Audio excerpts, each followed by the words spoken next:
పాలమూరు జిల్లాల కొండరెడ్డిపల్లె ఆ కొండరెడ్డిపల్లెలో కొన్నదొక తల్లి పాలమూరు జిల్లాల కొండరెడ్డిపల్లె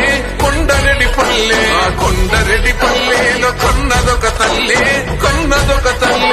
పాలల్లో పౌరుషం పోసినాదో పెద్ద పులిలాగా ఖాండ్రించి లేసినాడే పోరు కథలన్నీ సిననాడు చెప్పినాదో పోరు మీద తన పోరును నడిపినాడే హరణిపై నినదించి తప్పునే ఎదిరించి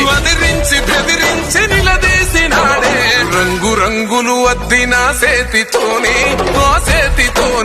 మూడు రంగుల జెండా ఎగరేసినాడే రేవంతన్న చూడే గర్వమెక్కిన గడికి గుండైనాడే దండైనాడే గర్వపడేలా గడ్డ పాలిస్తూ ఉండే రేవంతన్న చూడే